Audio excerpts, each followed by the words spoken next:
नमस्कार साथियों, मैं यदुराज सिंह पाल एसआरजी जनपद फर्रुखाबाद आया हूं प्रयागराज में अपने 5 दिवसीय एफएलएन प्रशिक्षण के लिए। और इस समय मैं यहां पे प्रशिक्षण ले रहा हूं और यहीं पर हमारे बहुत पुराने मित्र से मुलाकात हुई है। मैं जिनका आज परिचय कराने के लिए जा रहा हूं, एक ऐसे व्यक्तित्व के धनी हैं जिनके अंदर बहुआयामी प्रतिभाएं हैं। वो एक प्रतिभा के धनी व्यक्ति नहीं है। मेरी सबसे पहले मुलाकात लगभग 2003-04 के लगभग यहीं ईएलटीआई इलाहाबाद में हुई थी आपसे, जहां पर मैं फर्रुखाबाद से और आप इटावा से प्रशिक्षण लेने के लिए आए थे अंग्रेजी के मास्टर ट्रेनर के रूप में। और तब से वो परिचय का सिलसिला एक गहरी मित्रता में बदलता चला गया। जितना अधिक आपके बारे में मैं जानता गया, उतना अधिक आपके व्यक्तित्व ने मुझे प्रभावित किया और मेरी ये इच्छा हुई कि क्यों ना आपको मैं अपने जनपद के सभी शिक्षक साथियों से और उन तमाम शिक्षक साथियों से परिचय कराऊं जो शिक्षा के क्षेत्र में कुछ नया करने का सोचते हैं, कुछ नया करने के लिए तैयार रहते हैं, क्योंकि ऐसे व्यक्तियों के लिए हमें इनसे अच्छा कोई ऐसा दूसरा व्यक्ति संभवतया न मिल पाए। नाम है आपका श्री राम जन्म सिंह भदौरिया, लेकिन कभी भी मैंने आपको भदौरिया लिखते हुए और न ही कहीं संबोधन में मैंने देखा है। तो आते हैं, आपकी मुलाकात कराते हैं श्री राम जन्म सिंह जी से। नमस्कार सर। नमस्कार जी, नमस्कार। मैं अपने दर्शकों को बता दूं, मैंने जो अभी एक शब्द का प्रयोग किया है, बहुआयामी प्रतिभा के धनी, हमारी बातचीत में निकल के आएगा। मैं आपके मुंह से ही आप लोगों को सुनाऊंगा। तो मैं हल्का सा परिचय आपका पहले दे देता हूं। आप एक बहुत अच्छे, सबसे पहले तो स्वयं में एक बहुत अच्छे शिक्षक हैं। दूसरी चीज, शिक्षक होने के साथ साथ मैं आपको शिक्षाविद इसलिए मानता हूं क्योंकि शिक्षा के क्षेत्र में आपने इतने प्रकार के इनोवेशन किए हैं। हर समय इनोवेशन, एक तरीके का, एक के बाद दूसरे तरीके का इनोवेशन आपका होता ही रहता है। इसके साथ ही साथ ये तो आपका शिक्षा के क्षेत्र में हो गया। आप, जहां तक जो मेरी जानकारी है, आपने शिक्षा के साथ साथ नाट्य विधा में कई सारे डिग्री डिप्लोमास लिए हैं। अभी मैं आपसे सुनेंगे। और केवल वो डिग्री डिप्लोमास के रूप में लेकर के रखे नहीं हैं, आपने कई फिल्मों का निर्माण किया है। बहुत अच्छे निर्देशक हैं आप। आपने कई फिल्मों में जो अपनी स्वयं की बनाई हुई हैं, उनमें आप एक एक्टर के, एक अभिनेता के रूप में भी आपने काम किया है। कई फिल्में आपकी इस प्रकार की हैं जो राष्ट्रीय स्तर पर इतनी अधिक सराही गई हैं कि उनको कई सारे पुरस्कार मिले हैं, जिनको कि मैं सोशल मीडिया के माध्यम से भी देखता रहता हूं। बहुत सारी फिल्में आपकी इस तरीके की हैं। हालांकि आपने लघु फिल्म विधा पर काम किया है, लेकिन वो फिल्म और उनका जो कथानक है वो इतना अच्छा, इतना सटीक और सामयिक विषयों पर होता है कि उनकी आज आवश्यकता समाज को है। तो ये तो आपका इसमें दूसरा, एक दूसरे पहलू से आपका परिचय कराता हूं। आप एक बहुत अच्छे वक्ता हैं। समाज की विभिन्न विषयों पर आप अपने विचार रखते हैं, बेबाक विचार रखते हैं, निर्भीक विचार रखते हैं। दूसरे पहलू पर, अगले पहलू पर आ जाते हैं, आप बहुत अच्छे लेखक हैं। 2 पुस्तकें आपकी, जहां तक मेरी जानकारी है, 2 पुस्तकें आपकी छप करके आ गई हैं। पत्र पत्रिकाओं में लेख आपके छपते ही रहते हैं। तो सर, मैं थोड़ा सा ये जानना चाहूंगा, क्योंकि मैं अकेला ही बोलता रहूंगा तो अच्छा नहीं रहेगा। मैं आपके मुंह से ये जानना चाहता हूं कि आप शिक्षा विभाग में आने से पहले कहां से आपका अपना, आप मूल रूप से इटावा के रहने वाले हैं, मुझे मालूम है, लेकिन मैं आपसे ये जानना चाहता हूं, थोड़ा सा हमारे दर्शकों को संक्षेप में भी लेकिन सारी जानकारी देते हुए ये बताने का थोड़ा सा प्रयास करें कि कहां से आपका जन्म हुआ, कहां आपने शिक्षा विभाग में आने से पहले और कहां पर आपने किस तरीके से अपनी शिक्षा पूरी की, इससे पहले कहीं पर आपने कोई काम किया। सर थोड़ा सा। मेरा जन्म हुआ था पश्चिम बंगाल में। जी सर। मूल रूप से हम लोग यहीं पे हैं, चंबल की घाटी के, जमुना और चंबल के बीच में जो क्षेत्र आता है। जी सर। तो आगरा और इटावा की सीमा पे हमारा गाँव है जी। चंबल के किनारे कोरत गांव, हमारा गांव कोरत है जो चंबल के किनारे है और आगरा और इटावा की सीमा पे है। जी सर। तो हमारे पिताजी नौकरी के सिलसिले में पश्चिम बंगाल चले गए थे। जी सर। तो और वो कोल इंडिया में काम किया उन्होंने। तो मेरा जन्म वहीं हुआ, पश्चिम बंगाल में ही जन्म हुआ। जी सर। और मेरी पढ़ाई लिखाई भी वहीं हुई। और कहाँ तक की पढ़ाई लिखाई आपकी पश्चिम बंगाल में? मेरी पूरी ग्रेजुएशन तक मैंने वहीं से किया। जी सर। और जब मैं ग्रेजुएशन करने के बाद हिंदी में मैंने ऑनर्स किया था। जी सर। हमारा एक भाषा में भी बड़ा अजीब किस्म का रहा जी कि हमारा जो माध्यम था पढ़ने का जी वो बंगला था। तो बंगला तो आपको खूब आती होगी। हाँ, मतलब अच्छी तरह से मैंने सीखी। जी और भाषा कोई भी हो जहाँ आप हाँ। रहते हैं वो सीख ही जाते हैं, और जी। लेकिन मैंने वो सैद्धांतिक रूप से भी सीखी। जी थर्ड लैंग्वेज में बंगाली थी, जी तो इसको, और साथ ही जो पढ़ाई का मीडियम था जी वो बंगला भी था। जी तो बंगला अच्छी तरह से आई। और फिर पश्चिम बंगाल में एक व्यवस्था थी कि ग्रेजुएशन में या तो आप कॉपियां अंग्रेजी में लिखते हैं अथवा बंगला में बंगला में लिखते हैं। जी। तो फिर मैंने वो मीडियम अंग्रेजी को बनाया, जी। तो अंग्रेजी भी ठीक ठाक सी हो गई। और एमए में हिंदी में मैंने ऑनर्स किया। अच्छा, हिंदी एमए हिंदी से किया। एमए हिंदी से किया जी। हाँ। तो ये 3 भाषाओं पे मैंने अच्छी तरह से इसको जाना। अब इसका मतलब ये है कि आप 3 भाषाओं पर तो बहुत अच्छा कमांड आपका। बंगला चूंकि आपकी एक तरीके से ये कहा जाए कि मातृभाषा शुरुआत में बिल्कुल रही, कह सकते हैं, आरंभ में मेरी रही। परिवेशी भाषा थी। परिवेशी भाषा आपकी चारों तरफ बंगला था। तो और जहां तक कि हम लोग जानते हैं कि साहित्यिक समृद्धि की दृष्टि से देखा जाए तो बंगला भाषा में बहुत अधिक साहित्यकार हुए हैं और बहुत ज्यादा साहित्य रचा गया बंगला भाषा में। तो निश्चित तौर से आपकी साहित्य के प्रति रुझान जो है ना, मैं समझता हूँ शायद वहां से भी बिल्कुल। और संस्कृति के मामले में आप बंगाल को देखेंगे तो जी। पाएंगे कि आज भी घरों में तबला, हारमोनियम जी। और ये सारे कुछ अभी भी मिलते हैं। लोग जी। यहाँ तो हम नहीं रखते, जी। लेकिन सांस्कृतिक रूप से बंगाल हमसे कहीं ज्यादा समृद्ध है। ठीक है सर, उसके बाद में आप यहाँ वेश निश्चय विभाग में कब आए? मैंने कभी सोचा भी नहीं था कि मैं उत्तर प्रदेश, जी सच बताऊं तो जी 97 में मैं जब ले रहा था एडमिशन जी एमए में, जी। मास्टर डिग्री के लिए जी बर्धमान यूनिवर्सिटी में, तो उस समय मेरे पिताजी को कैंसर हुआ और उनकी मृत्यु हो गई। जी तो अचानक से सब बदल गया जी और हमें वापस इधर आना पड़ा। ये भी मैं ये मानता हूँ कि पिताजी नौकरी के सिलसिले में यहाँ से बंगाल गए थे और मेरी घर वापसी हुई। जी तो जब मैं यहाँ आया तो हालांकि कैंसर एक ऐसी बीमारी थी जिसमें रुपया पैसा बहुत खर्च होता है और वो हमारे सारी जमा पूंजी खत्म हो चुकी थी। और उन दिनों मैंने कई तरह के काम किए, ट्यूशन भी पढ़ाया और सेल्समैन भी रहा मैं जी। कुछ चीजों का। इवन मैंने उन जमाने में वो विक्रम चला करते थे जी ऑटो, जी जी उसको रिपेयरिंग का भी काम किया। जी। तो ऐसे ही कर रहा था, चल रहा था, और अचानक एक दिन लगता है कभी कभी आपको कि ये पढ़ाई क्या मैंने यूं ही की, इसका और क्या उपयोग? हाँ, इसका क्या उपयोग रहा? अगर मुझे यही करना था, यही सारे काम करना थे, तो मैं तो ये कभी भी कर लेता। तो एक दिन जैसे बिजली सी कौंधी और फिर मैंने वो सारा काम छोड़ दिया और थोड़ी सी तैयारी को अपना समय दिया कि इसको करना चाहिए। तो इस तरह से मैंने फिर थोड़ा सा तैयारी को समय दिया, बीएड किया, बीटीसी किया और फिर 2002 में नौकरी में आया। हालांकि इससे पहले मैंने बताया ना आपको, भाषाओं पे कमांड हो गया था, साहित्य पढ़ता था, तो नाटकों के प्रति, अभिनय के प्रति एक रुझान था। ये सर यहीं पे टोकना चाहूंगा थोड़ा सा। ये देखिए भाषा और साहित्य एक चीज अलग है। कहाँ आपने कहा कि ऑटो रिपेयरिंग का भी काम करते थे, वहां से लेकर के और ये कहां से मन में आया कि नाट्य क्षेत्र में भी वहां डिग्री डिप्लोमा लिया जाए और वहां जाकर के? जी, मैं बताता हूँ कि डिप्लोमा और डिग्री और ये जो उसकी सैद्धांतिक पढ़ाई है जी, ये तो मैंने बहुत बाद में की। जब मैं ग्रेजुएशन कर रहा था बंगाल में जी, तो एक जनवादी लेखक संघ हुआ करता है जी। ये मार्क्सवादी मार्क्सवादी से जुड़ा हुआ है। मार्क्सवादी बिल्कुल सरकार हुआ करती थी जी, और जनवादी जो देशों की सरकार हुआ करती थी। हाँ जी।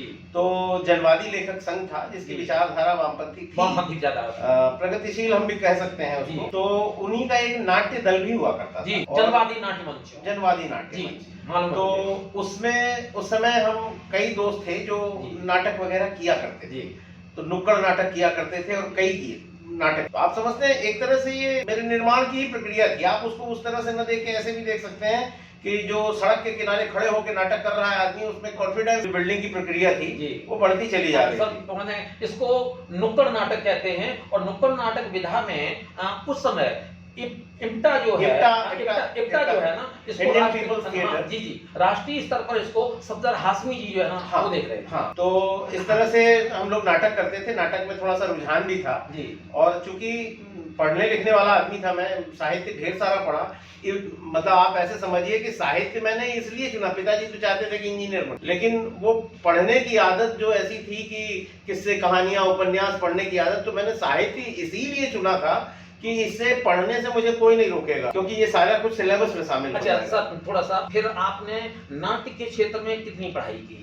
नाटक के क्षेत्र में जब मौका मिला तो जी। उत्तर प्रदेश संगीत नाटक अकादमी से लखनऊ से लखनऊ में जी उनका एक कोर्स होता था, तो वो पूरा कोर्स हमने किया। जी तो उसमें जो देखिए नाटक अभिनेता, मेरा मानना है कि लोगों में होता है, हाँ, कि अभिनेता बनना है। हाँ, जी लेकिन जो इसकी सैद्धांतिक पढ़ाई लिखाई है जी। वो आपको टेक्निकल चीजों से थोड़ा परिचित कराती है परिचय कराती है। कि किस तरह से आप कहाँ पे क्या करेंगे, कैसे लाएंगे, क्योंकि सिद्धांत और व्यवहार जो जब मिल जाते हैं, जी। अगर किसी चीज को आपके अंदर करने की इच्छा है आप करेंगे तो, लेकिन अगर उसके सिद्धांतों को सीखते हैं जी तो वो कहीं ज्यादा कारगर होता है और आप कहीं ज्यादा दक्ष होते हैं। जी तो वहां से मैंने ये किया, फिर उसके बाद कई नाटक वगैरह करता रहा, दूरदर्शन पे भी जी 2 फिल्में की, जी एक शो दे रहे थे वो मुझे, तो लेकिन वो संभव इसलिए ना हो पाया कि मुझे मेरे परिवार को एक ऐसे समय में एक ऐसी जरूरत थी कि जहां मैं परिवार की मदद करूं, परिवार के साथ नियमित रूप से मेरे पास धन आता रहे, तो मैं उसको उतना रिस्क नहीं लिया नहीं। कि परिवार की मदद नहीं हो पाएगी और हो सकता है मैं इसमें आगे बढ़ता इसमें रहा ज्यादा तो इसमें संघर्ष करना पड़ेगा। संघर्ष करना पड़ जी। सकता है, जी। और ये कोई तयशुदा बात नहीं है कि आप इसमें कुछ कर ही कर ही लेंगे। लेंगे।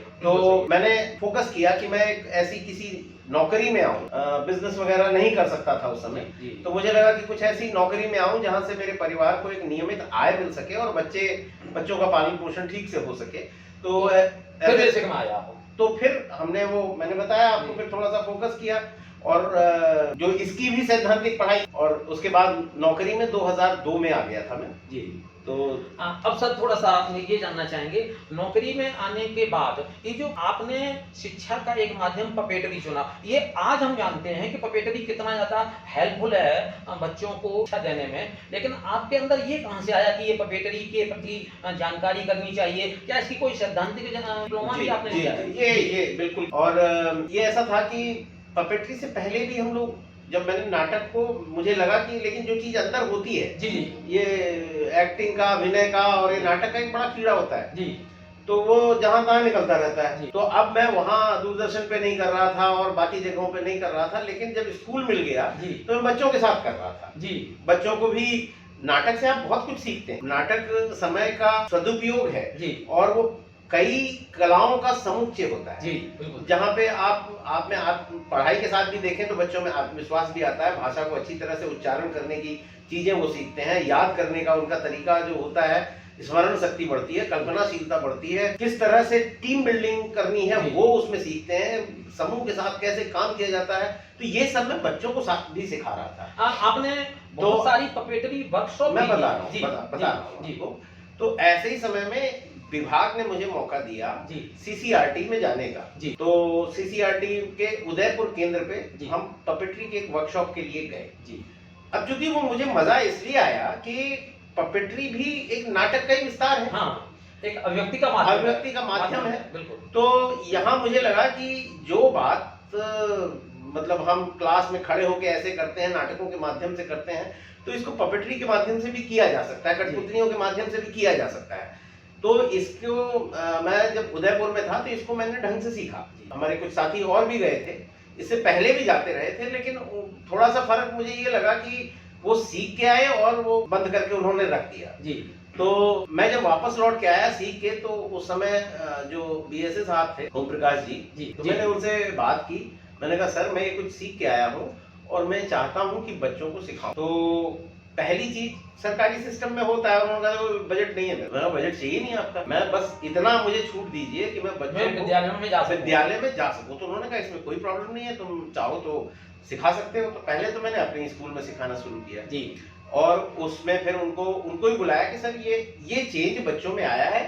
मैंने जो जी सर, पपेट्री की आप बात कर रहे हैं। कई जगह सिखाया मैं, तो कई स्कूलों में सीखा। लगभग आज की डेट में कहें तो हम जब से कर रहे हैं तब से लगभग 1 सैकड़ा वर्कशॉप हो चुकी हैं जी, और इसका बहुत अच्छा परिणाम आता है, बच्चे अच्छी तरह से सीखते हैं। चलिए इस पहलू को हम यहीं छोड़ते हैं, अगले पहलू पर आते हैं। आपका मेरा पहला जो परिचय हुआ था और जो मैं आपसे बहुत ज्यादा प्रभावित हुआ था, वो एक व्यंग्यकार के रूप में आपको देख करके मैं प्रभावित हुआ था ELTI में। तो ये जो लेखन की यात्रा कब से आरंभ हुई और किस किस क्षेत्र में आपने कलम चलाई? ये तो मुझे मालूम है आपने व्यंग्य बहुत अच्छे लिखे हैं, आप कविताएं भी बहुत अच्छे लिखते हैं, आपके लेख वगैरह जो है ना वो भी आते रहते हैं, तो थोड़ा सा अपने लेखन यात्रा के बारे में थोड़ी सी जानकारी। देखिए, लेखन का ऐसा था कि ये उसी समय से चल रहा है जब मैं पढ़ रहा था जी और कोई अलग से सोच के नहीं लिखा, लिखना पढ़ना एक साथ चलता रहा जी।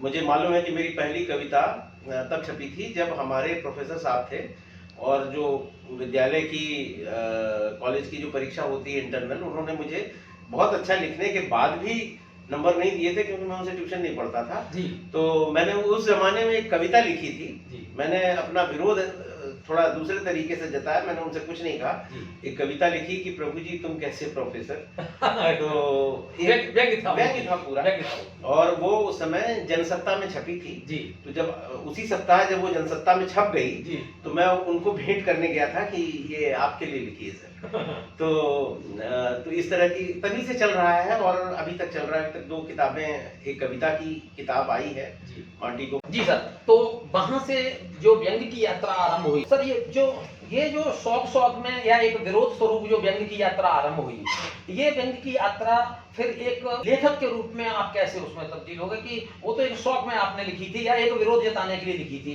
क्या वो विरोध जो है ना वो एक लेखक के रूप में आज भी मैं देखता हूं कि कविताओं में समाज के प्रति जो विद्रूपता है, जो विकृतियां हैं, उनके प्रति विरोध जताती हुई आपकी कविताएं भी होती हैं, आपके लेख भी होते हैं, तो क्या ये वहीं से उसकी नींव पड़ करके आई क्या सर? नहीं, ऐसा कहते हैं, देखिए हो सकता है कि ये मेरा स्वभाव है जी, थोड़ा सा विद्रोह अंदर है, जो मुझे ठीक नहीं लगता वो नहीं लगता।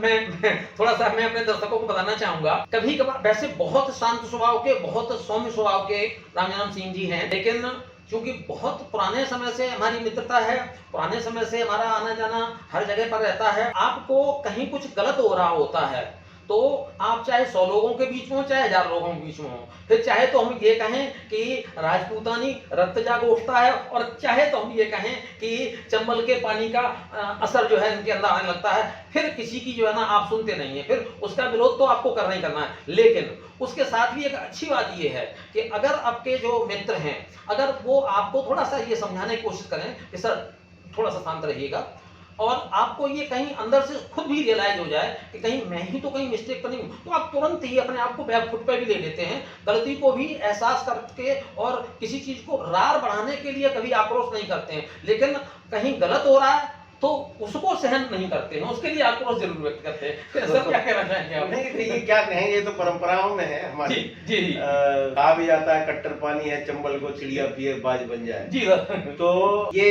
ऐसा ही मान लीजिए कि ये कुछ असर है जी, अनुवांशिक है।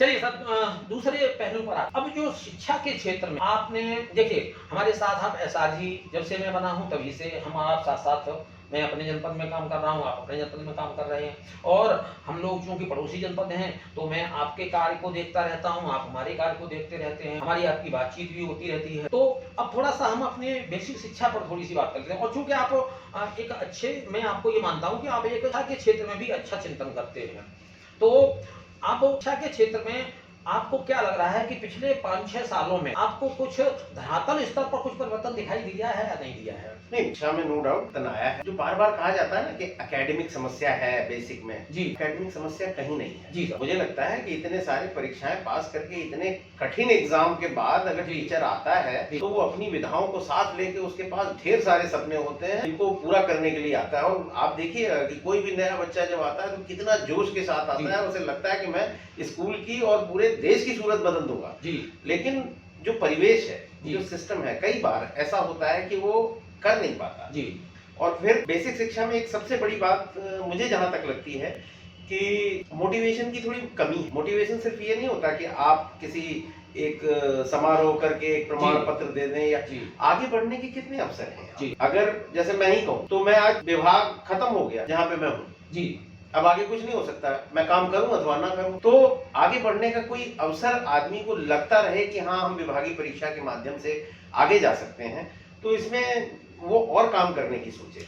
लेकिन जब यहाँ पे कुछ मिलता नहीं है, मुझे लगता है सरकार को ये सोचना चाहिए। आप दूसरी तरफ भी देखें कि अगर एक जमाना था कि बेसिक एजुकेशन में ज्यादा पढ़े लिखे लोग नहीं, तो हम 8वीं तक सीमित थे, लेकिन आज जब उसकी मिनिमम योग्यता ग्रेजुएशन हो गई है तो मुझे लगता है ऐसे समय में माध्यमिक शिक्षा और बेसिक शिक्षा को जोड़ के सरकार को चाहिए कि एक स्कूल शिक्षा विभाग बनाए, जहां पे जो योग्य लोग जो कुंठित होते जा रहे हैं। और आज आप देखेंगे कि बेसिक शिक्षा में सबसे बड़ा संकट आइडेंटिटी क्राइसिस है, पहचान का संकट है। कई लोग कुछ नहीं मिल पा रहा है उन्हें पहचान बनाने को, तो अपने ही पैसे से दीवारें पुतवाए दे रहे हैं, अपने पैसे से पता नहीं क्या किए दे रहे हैं, और सिर्फ किसके लिए कि कोई हमको पहचान ले। हाँ सर, यहीं पे थोड़ा सा मैं टोकना चाहूंगा कि बहुत अच्छी बात आपने की है, लेकिन इतना सब कुछ करने के बाद समाज के अंदर बेसिक शिक्षक की और बेसिक शिक्षा की जो इमेज है वो इससे ज्यादा खराब अब होती जा रही है। क्या ऐसा कहीं लगता है आपको कि समाज को अपनी सोच बदलनी चाहिए, या फिर हमें भी, हम शिक्षकों को भी समाज की सोच बदलने के लिए कुछ ऐसा करना चाहिए कि जो हम कर रहे हैं उतना शायद समाज के सामने हम ला नहीं पा रहे हैं? आपकी क्या सोच है? हो सकता है, देखिए, अगर आप काम करते हैं तो उतना ही महत्वपूर्ण है सही जगह पे उस काम को दिखाई देना। जी, अगर आप काम कर रहे हैं, जंगल में मोर नाचा किसने देखा? जी सर। अगर आप काम करते रहिए और काम आपका कहीं दिख नहीं रहा है, तो उस काम का मुझे नहीं लगता कि कोई, अब आप संतोष करने के लिए कह लीजिए कि मैं अपना काम कर लेता हूँ, ईश्वर पुरस्कार देता है, लेकिन आप ऐसे भी समझिए कि ईश्वर पुरस्कार देता है, लेकिन हमें समाज के साथ काम करना, समाज को भी तो देखना चाहिए कुछ हो रहा है। जी, अगर कुछ हो नहीं रहा है, जैसे आप खूब पढ़ा रहे हैं और आपके बच्चे कॉम्पिटिटिव एग्जाम में जा रहे हैं, कहीं पास नहीं हो पा रहे हैं, और एक गला काट सी प्रतियोगिता है प्राइवेट स्कूलों में और हमारे स्कूलों, सरकारी स्कूलों में, और एक षड्यंत्र के तहत वो मारक विज्ञापनों के माध्यम से आप जरा सा एक काम होता है तो इतना अखबार भरे पड़े होते हैं उसके। मैं थोड़ा सा फिर टोकूंगा सर। हम अपने आप को सिद्ध तो सर बहुत कर रहे हैं। देखिए, मैं अपने जनपद में एनएमएमएस पे काम करता हूं, और अभी 3-4 साल का जो हमारा आंकड़ा है, हम ये देख रहे हैं कि इस साल हमारे जनपद की 148 की संख्या है कुल, इससे ज़्यादा नहीं हो सकता है एनएमएमएस में चयनित। लेकिन जब एनएमएमएस में चयनित होकर के जो बच्चे आते हैं तो पता लगा कि 147 अगर पिछले साल आए थे तो 135 हमारे हैं, बेसिक के हैं। अभी जो है विज्ञान में भी यही हाल, बिल्कुल। अभी इंस्पायर अवार्ड का हमारे जनपद का, मैं अपने खुरखवाद की बात करता हूँ, नहीं सारी जगहों पे है। मैं आपके जनपद का भी मेरे पास डेटा रहता है। चतुर्वेदी जी जो है ना वो अच्छा कर रहे हैं उसमें, लेकिन अब इससे ज्यादा हम क्या प्रूव करें अपने आप को कि जो राष्ट्रीय स्तर की परीक्षाएं हो रही हैं, बेसिक का रिजल्ट जा रहा है, माध्यमिक का जो है ना उसके 10% भी नहीं जा रहा है, और जबकि उनके यहाँ सुविधाएं ज्यादा हैं, तो हम अपने आप को प्रूव तो कर रहे हैं। हम अपने आप को प्रूव इस तरीके से कर रहे हैं कि जहाँ 15-15 20 की क्लास है, उसमें से 12-12 15-15 बच्चे एक विद्यालय से निकल करके जा रहे हैं राष्ट्रीय स्तर की परीक्षा में। तो ये बदलाव तो आया है सर। नवोदय की परीक्षा में हमारे यहाँ से जा रहे हैं, श्रेष्ठा में हमारे यहाँ से जा रहे हैं, ये जो अटल आवासीय योजना है इसमें हमारे यहाँ से जा रहे हैं, नवोदय हमारे यहाँ से जा रहे हैं। मैं यही तो कह रहा हूँ आपसे कि इतना सब होने के बावजूद भी तो समाज में ये दिख रहा है कि आप कुछ नहीं कर रहे हैं। अखबार आप देखिए, सुबह उठाइए, प्राइवेट स्कूल की अच्छी खबरें होंगी। बिल्कुल ठीक। हाँ, हमारे यहाँ क्या होगा, इतने टीचर आए नहीं थे, बीएसएन ने पकड़ा, सस्पेंड हो गए, हमारी रिपोर्ट यही होगी। ये नेगेटिव जो खबरें जाती रहती हैं, समाज को एक मैंने सोचने का एक मैंने शुरुआत में ही आपसे कहा था कि ये जो चल रहा है, क्या ये सोचा समझा षड्यंत्र नहीं है कि हम हर जगह अपने आप को सिद्ध कर रहे हैं, लेकिन हमारी स्थिति समाज में बेसिक स्कूलों की, आज जो ग्रामीण व्यक्ति है उसको ये तो दिखाई दे जाता है कि मास्टर साहब देखो जो है ना अब 8:30 बज गए, अब जा रहे हैं, ठीक है, या मास्टर साहब ने अब जो है ना, लेकिन उसे ये नहीं दिखाई देता है कि इसी स्कूल में से इस साल इतने बच्चे वहां चले गए, इस साल इतने बच्चे वहां चेंगे दोगले चले गए। हाँ चलो, उसको तो वो, और इसको कोई मीडिया और दूसरे जो संसाधन प्रचार के वो भी इसको बरीता अगर छापेंगे भी कहीं, तो आप जो है ना इतना सा छापेंगे, और बहुत सारे माध्यम है जहाँ से आप अच्छे कामों का प्रचार कर सकते हैं। मैं सबसे कहता हूँ, एसआरजी के तौर पे जब मैं स्कूल जाता हूँ तो मैं ये कहता हूँ कि हेडमास्टर से कि किसी पत्रकार से दोस्ती की है कि नहीं की है, जो अच्छे काम है वो हमारे दिखाइए, जाने चाहिए। आपको ही करना पड़ेगा, क्योंकि सारी दुनिया, गांव के क्षेत्र में भी ढेर सारे आज इतने चैनल हैं जी, ढेर सारे चैनल हैं, सोशल मीडिया है, पैर खींचने में लगी है, आगे बढ़ना है तो आपको ही बढ़ना पड़ेगा, वो नहीं आएगा। आपके एक पहलू जो छूटता जा रहा है मेरी नजर में, कोई और छूट जाए तो आप मुझे याद दिला देना। आपको राज्य पुरस्कार मिला है हमारे शिक्षा विभाग की तरफ से, और मैं ये चाहूंगा कि उस राज्य पुरस्कार के बारे में थोड़ी सी जानकारी हम अपने दर्शकों को दूं, वैसे तो राज्य पुरस्कार मिलना अब इस तरीके की एक चीज हो गई है कि हर जनपद से आवेदन किए जाते हैं, लेकिन आपको जो राज्य पुरस्कार मिला है उसमें मैं ये समझता हूँ कि एक सच्ची प्रतिभा को पुरस्कार मिला है। तो क्या इसको क्या कहना चाहेंगे, कब मिला और क्या इसके पीछे का पूरा? देखिए, मैं एक चीज जानता हूँ कि जब आप किसी चीज को पीछा करते हैं तो वो चीजें आपके साथ दूर भागती हैं। जी। तो अगर आप राज्य पुरस्कार की बात करें तो मैंने कभी सोचा नहीं था कि मुझे पुरस्कार, और ये कहीं सीन में ही नहीं था। जी। मैं बस अपना काम कर रहा था, जैसा आपने बताया कि मैं जी। पपेट्री कर रहा था, मैं कॉमिक्स पे कार्यशालाएं कर रहा था। जी। मैं नाट्य विधा पे काम कर रहा था, दीक्षा के लिए फिल्में बना रहा था, जी। मॉड्यूल्स बना रहा था। जी। तो ये सारे काम जो मुझे अच्छे लग रहे थे मैं कर रहा था। जी। मैंने ऐसा सोच के नहीं कहा था, लेकिन विभाग को लगा जी। कि मेरी सेवाएं ठीक हैं, तो जी। उन्होंने 2017 में मुझे राज्य पुरस्कार दिया। और जी। उस समय जिले से नहीं होता था, जी। पूरे राज्य पे राज्य से 15-16 लोग पाया करते हाँ, थे। चयनित किए जाते थे। तो पहले ऐसा नहीं था कि हर जनपद से एक होना है। जनपद से नहीं हाँ, होता था, तो उसमें माध्यमिक वाले भी शामिल होते थे, बेसिक वाले भी होते थे, तो कुछ लोग। चलिए, ये आपको जो राज्य पुरस्कार मिला, ये हमारे लिए और हमारे जो आप मित्र मंडली में हैं उनके लिए तो बहुत खुशी की बात ही है ही, लेकिन साथ ही साथ हमारे शिक्षक समाज के लिए भी एक बहुत बड़ी गर्व की बात है कि एक ऐसे व्यक्ति को पुरस्कृत किया गया, राज्य पुरस्कार दिया गया, ने शिक्षा के विभिन्न क्षेत्रों में और विभिन्न विधाओं पर काम किया और निरंतर जारी है, आगे तक जारी रहेगा। जी, बस इतना ही है कि मैंने कुछ विशेष नहीं किया, जो करना चाहिए जी, मुझे लगा इतना करना चाहिए तो मैं करता गया। विशेष नहीं किया है सर, लेकिन जो किया है वो विशेष तरीके से किया है। हमारी आपकी व्यक्तिगत वार्ता में ये निकल के आया था कि आप किसी समय बहुत अच्छे शूटर भी रहे हैं, तो उसकी थोड़ी सी यात्रा के बारे में थोड़ा सा और जानकारी दीजिए। देखिए, मैं एनसीसी का एक कैडेट रहा और जी। 97 मुझे बेस्ट कैडेट का अवार्ड। तो शूटिंग का करना, जिसको आप निशानेबाजी कहते हैं, जी। तो मेरे अंदर उसी समय से आया। और मैं जी। आपको बता दूं कि हमारे दादा से पहले के जमाने से जी। लोगों का एक ही पुश्तैनी काम है, सेना में जाना। सेना में जाना। हाँ, मेरे दादा 3 भाई थे तो 2 फौज में ही थे। जी। तो इस तरह की चीजें रही हैं। जी। और आज भी हमारी पीढ़ी तक मैं अपने परिवार में पहला आदमी हूँ जो शिक्षक है। अन्यथा मैंने भी की थी सेना में ही जाने, लेकिन कुछ कारणवश नहीं जा पाया। तो अब मुझे लगता है कि ठीक है, उस समय सेना में जाता तो दुश्मनों को मारता, और अब मैं इतने सैनिक तैयार कर सकता हूँ कि ढेर सारे दुश्मनों को मार देंगे। और जो ऐसी दुश्मन सिर्फ सीमा पे खड़ा होता है वही नहीं होता, ढेर सारी कुरीतियां हैं, ढेर सारी गलत चीजें हैं जो दिमाग में, उनसे भी हटाया जा सकता है और एक अच्छी दिशा की तरफ मोड़ा जा सकता है। सर, मुझे लगता है मैं वही काम कर रहा हूँ। छूट गई थी, कुछ चीजों के नाम मैं आपसे ही लेना चाहूंगा, और मैं ये भी चाहूंगा कि हम अपने दर्शकों को उसके बारे में थोड़ी, फिल्मों में जो आपकी अब तक रिलीज हो चुकी हैं, जिनमें आपने निर्देशन और अभिनय दोनों किए हैं, ऐसी मुझे तो एक ही 2 मालूम है। सोन चंपा जो आपकी बहुत ज्यादा पॉपुलर हुई है वो मालूम है, तो आप थोड़ा सा जो रिलीज हो चुकी है वो वाली आप बता मैं आपको बता रहा हूँ कि मैंने आपको बताया कि मैं शूट करता हूँ। जी, शूटिंग करते हो तो हमें जानकारी। बंदूक से भी करता हूँ, कैमरे से भी करते हैं, तो दोनों ही चीजें हैं। और ये भी जो मैंने कहा कि आपको मैंने साहित्य पढ़ा, जो अभिनय की शिक्षा ली, फिल्म मेकिंग की भी शिक्षा मैंने सैद्धांतिक तौर पे ली है चेन्नई के एक इंस्टीट्यूट से। जी। तो जब हम यहाँ पे काम करने लगे, और मैंने बताया आपको वो जो कीड़ा था कि किस तरह से सिनेमा, देखिए, नाट्य कला को तकनीक के साथ जोड़ देने के बाद वही चीज है कि हम बहुत सारे दर्शकों तक पहुंचते हैं। सिनेमा एक ऐसा माध्यम है जो दुनिया में चेंज ला सकता है। सिनेमा, नो डाउट, अभी सिनेमा की परिभाषा हो गई कि अच्छा बिजनेस है, लेकिन सिनेमा परिवर्तन का वाहक भी है, क्रांति ला सकता है। ये मास मीडिया है, और अगर आप किसी भी क्षेत्र में आप काम करना चाहते हैं, अपनी बात को बहुत सारे लोगों से कहना चाहते हैं, तो सिनेमा से ज्यादा अच्छा माध्यम कोई नहीं। अच्छा, ये सोन चंपा से पहले कौन सी मैं बता रहा हूँ आपको कि एक फिल्म तो मेरी ऐसे हुई थी, वो एक व्यवसायिक फिल्म थी जी। तो ऐसी कुछ फिल्में की मैंने एज एन एक्टर जी, और कुछ नाटकों का भी निर्देशन किया। और उसके बाद जो फिल्म बनाने की शुरुआत हुई वो हुई जब स्वच्छ भारत अभियान चल रहा था। तो स्वच्छ भारत अभियान पे मैंने छोटी छोटी फिल्में बनाई। आप जानते हो आजकल सोशल मीडिया का जमाना है, लोग रील देख रहे हैं, तब ये रीलें इतनी पॉपुलर नहीं थी। तो उन दिनों मैंने 1-1 मिनट की कुछ फिल्में बनाई जो स्वच्छ भारत अभियान के लिए काम कर रही थी, और वो बहुत प्रभावी रही, और उनको इतने दर्शक मिले कि मेरी कल्पना से ज्यादा है।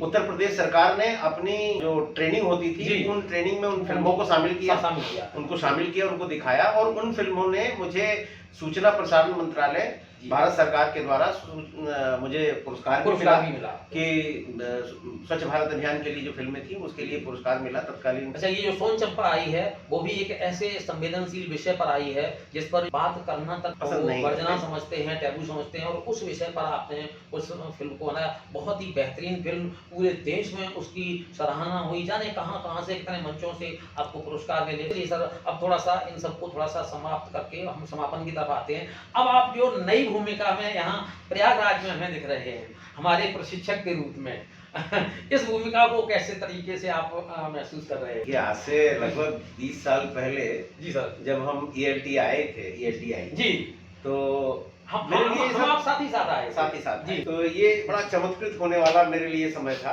कि यहाँ अच्छा ऐसे ये इस लेवल पे पढ़ाते हैं। जी। तो ये सीमेंट जब मैंने देखा था तो मैंने पूछा था यार क्या होता है, बोले यार ट्रेनिंग होती है। तो मतलब मुझे भी लगा था यार कभी मैं भी लेक्चर दूंगा यहाँ पे। जी। तो मैं धन्यवाद देता हूँ ईश्वर को कि शायद उन्होंने मेरी इच्छा उस समय सुनी, और विभाग को भी बहुत धन्यवाद देता हूँ कि इतना शानदार अवसर मुझे दिया जी। कि मैं अपने को यहाँ पे देख पा रहा हूँ, और ये काम भी मुझे दिया, इसके लिए ईश्वर को बहुत बहुत धन्यवाद है। चलिए सर, बहुत अच्छा लगा आपसे बात करके।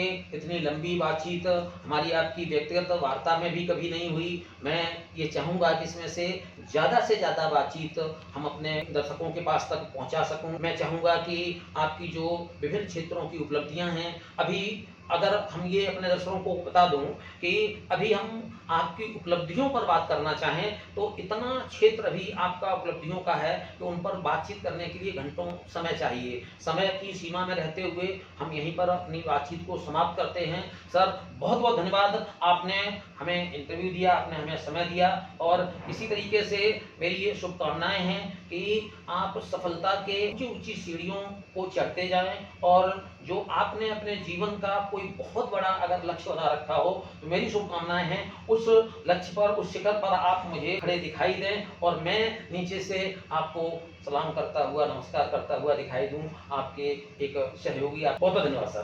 धन्यवाद। देश के इटावा में प्राथमिक स्कूली शिक्षकों की ओर से निर्मित सोन चंपा नामक फिल्म को ग्लोबल ताज इंटरनेशनल फेस्टिवल के लिए चयनित कर ली गई है।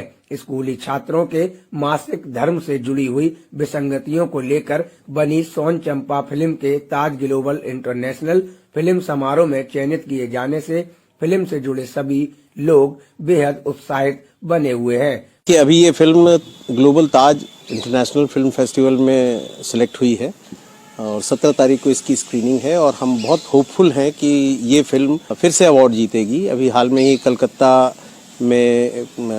इंटरनेशनल फिल्म फेस्टिवल में इसने महिला सशक्तिकरण के लिए श्रेष्ठ फिल्म का एक अवार्ड जीता था। तो हम सब उत्साह में हैं और हम आशा करते हैं कि ये फिल्म इस ताज फेस्टिवल में भी अवार्ड जीत के आएगी। पूड़ियाँ निकल आई, फिर कहा सब्जी निकालो, गाय की सब्जी निकली होगी, छोले की और पनीर की और मठा की भी, और कद्दुआ की नहीं, करेला की भी निकल गई, सब सब्जी निकल गई। अभी देश में बहुत सारी ऐसी लड़कियां हैं जिन्होंने अपनी पढ़ाई के बलबूते पे, अपने विश्वास के बलबूते पे, अपनी हिम्मत से बहुत नाम कमाया। कितने लोगों के नाम जानते हैं आप? कल्पना चावला का नाम सुना, और वो एवरेस्ट पे चढ़ी, उनका नाम सुना? क्या नाम है उनका? बचेंद्री पाल।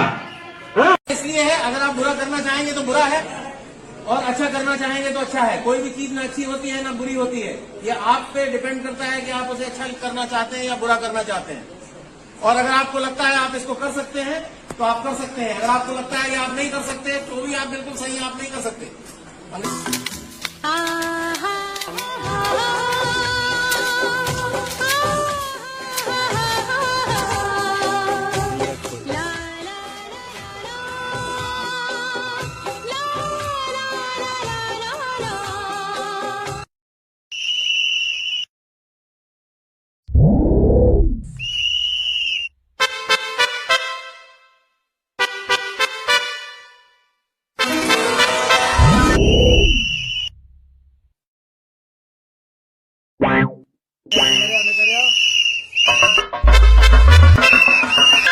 काय समझ में नहीं देतो भैया थोड़ी शर्म करो, खुले में जाना बंद करो।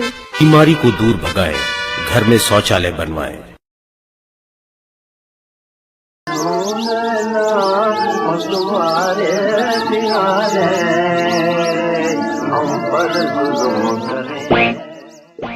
तुम आ गए देवदास। हाँ पारो, मैं आ गया। अब हम साथ रहेंगे। लेकिन कहाँ देवदास? मैं तुम्हें अपने दिल में बसा के रखूंगा पारो। लेकिन दिल में बसा कर रखने से काम नहीं चलता, सुबह शौच के लिए भी जाना पड़ता है। तुम चिंता न करो पारो, मैंने अपने घर में शौचालय बनवा लिया है। सच? देवदास को चिंता पूरी, शौचालय है बहुत जरूरी।